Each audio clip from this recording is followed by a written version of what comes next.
guys! Joy here! Today guys, samahan niyo ako magpalit ng water and bases ng aking mga lucky bamboos. And then maglalagay din ako guys ng mga stones. Tingnan niyo guys yung mga stones. Ang gaganda ng mga napili ko. Ito pa. Ito na talaga guys yung mga pinagkakagastusan ko kasi ang hilig-hilig ko sa plants.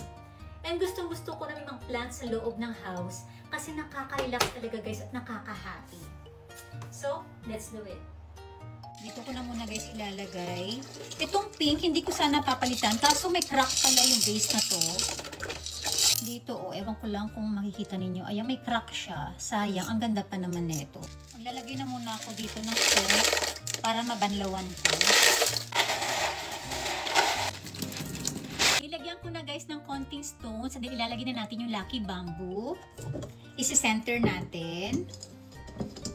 Ayan, and then ilalagay na natin itong stones. Ayan guys, lagyan na natin ng water.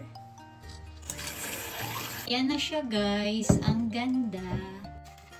Ito isa naman guys yung lalagyan ko. Lagyan na natin ng water. Look guys, super nice, diba? Ang ganda. Ayan. So, next guys, ito naman, itong maiksing lucky bamboo. And then, ibang stones ang ilalagay ko dito.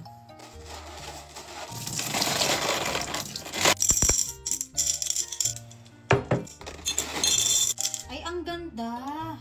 Lagyan na natin ng water. Ang ganda ng stones na to. Ang cute. Maiksi lang kasi siya. Kaya, para mag-elevate yung height niya, dinamihan ko ng stones. Next guys, ito naman ita-transfer ko siya sa base na to. And lalagyan ko rin ng stones. Ayan, lagyan na natin guys ng water. Ayan guys, ang ganda. O diba?